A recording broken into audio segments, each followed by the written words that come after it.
और फिर करवा लो उपचुनाव। ये ओम प्रकाश राजभर के नाक का चुनाव है। इस चुनाव को दारा चौहान नहीं, ओम प्रकाश राजभर लड़ रहा है। इसको चुनाव को हमको आपको मिलकर के जीतना है। नमस्कार, मैं हूं दिव्यांजलि मित्रा। घोसी उपचुनाव ने ऐसा जख्म दिया कि अब ओपी राजभर के राजनीतिक करियर पर ही सवाल उठने लगे। पहले राजभर ने ऐसे बयान दिए कि पूछना नहीं, और जनता के सामने अखिलेश को खूब अभद्र टिप्पणी की। लेकिन घोसी का चुनाव रिजल्ट ने योगी और राजभर के राजनीतिक करियर पर सवाल खड़े कर दिए। देखिए ये रिपोर्ट।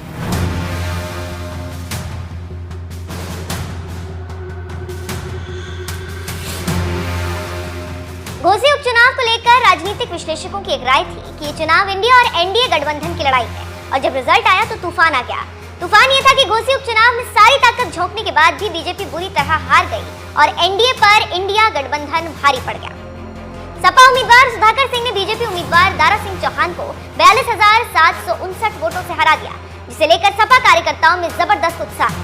सुधाकर सिंह को 1,24,427 वोट मिले, जबकि दारा सिंह चौहान के खाते में 81,668 वोट आए। घोसी में सपा का पीडीए फॉर्मूला काम कर गया, लेकिन इतनी बड़ी जीत के पीछे एक बड़ी वजह मुख्तार अंसारी को भी माना जा रहा है। लेकिन राजनीतिक करियर ओम प्रकाश राजभर का खत्म होता दिख रहा, क्योंकि इस चुनाव में सबसे ज्यादा दबाव उन्हीं पर था। उसी को लेकर वो बीजेपी से नेगोशिएशन कर रहे थे। बीजेपी को भी आशा थी कि पूर्वांचल में कुछ फायदा होगा, लेकिन उपचुनाव में ओपी राजभर की कलई खुल गई, और खोलने वाले लोगों में थे मोदी के कटप्पा और ब्रजेश राजभर। घोसी की सफलता पाकर ब्रजेश राजभर ने ओपी राजभर को एक और चैलेंज दिया। आप सुनिए, फिर बताते हैं कि मामला क्या है। क्यों? क्योंकि वो सीट तुम्हारी विरासत नहीं है, वो विरासत समाजवादी गठबंधन से तुम जीते हो। अगर एक बाप की औलाद हो ओम प्रकाश राजभर, ये ब्रजेश राजभर चैलेंज करता है कि अगर एक बाप की औलाद ओम प्रकाश राजभर है तो जहूराबाद अपने विधायकी से इस्तीफा दे दो और फिर करवा लो उपचुनाव। तुमको छठी का दूध याद नहीं दिलवा दिया सुहेलदेव स्वाभिमान पार्टी, तो हम भी एक बाप की औलाद नहीं। क्या बात करते हो? तो कम से कम दारा सिंह चौहान में एक गुण तो जरूर था कि वो स्वाभिमानी था।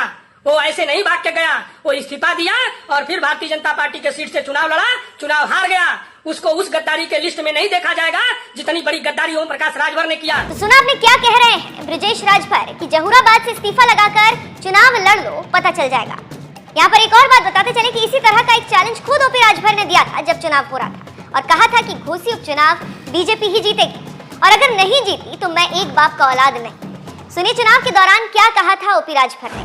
आपको बता दूं साथी, ये ओम प्रकाश राजभर के नाक का चुनाव है। इस चुनाव को दारा चौहान नहीं, ओम प्रकाश राजभर लड़ रहा है। इसको चुनाव को हमको आपको मिलकर के जीतना है। तो बतावा चुनाव चिन्ह का निशान है समय का बा? हमरे संगे बोला, हम बोलेंगे निशान का बा कमल का फूल। पिछली बार हमारे वाली दूसरे जगह भाई है ना, उन्होंने बहुत परेशान है बेचारे, बहुत परेशान है।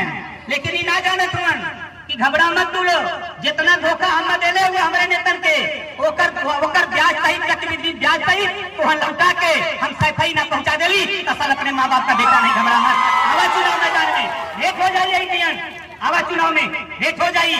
जहाँ जावा तहाँ हम तैयार रहिला, हम लोग तो हमेशा तैयार रहिला।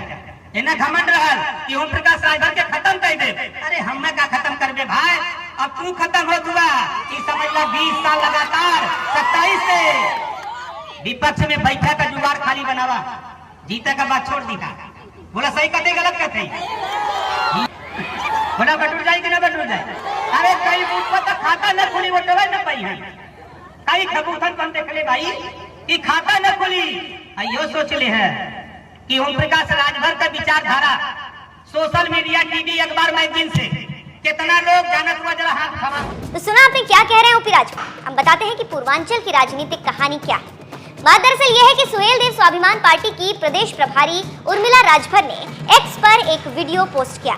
इसमें सुहेलदेव स्वाभिमान पार्टी के प्रदेश अध्यक्ष ब्रजेश राजभर पूरे जोश में चैलेंज करते हुए कह रहे हैं कि जहूराबाद विधानसभा सीट ओपी राजभर की विरासत नहीं, वो विरासत समाजवादी गठबंधन से तुम जीते हो। ये ब्रजेश राजभर चैलेंज करते हैं। ब्रजेश यही नहीं रुके और आगे कहा कि ओम प्रकाश राजभर गद्दार है। ब्रजेश राजभर ने कहा कि कम से कम दारा सिंह चौहान में एक गुण तो जरूर था कि वो स्वाभिमानी था, वैसे ही भाग कर नहीं चला गया। उसने इस्तीफा दिया, फिर भारतीय जनता पार्टी के टिकट पर चुनाव लड़ा और चुनाव हार गया। उसको उस गद्दारी की लिस्ट में नहीं देखा जाएगा जितनी बड़ी गद्दारी ओम प्रकाश राजभर ने की। कि अगर एक बाप की औलाद ओम प्रकाश राजभर है तो जहूराबाद अपने विधायकी से इस्तीफा दे दो और फिर करवा लो उपचुनाव। ये ओम प्रकाश चुनाव को दारा चौहान नहीं ओम प्रकाश राजभर लड़ रहा है। इसको चुनाव को हमको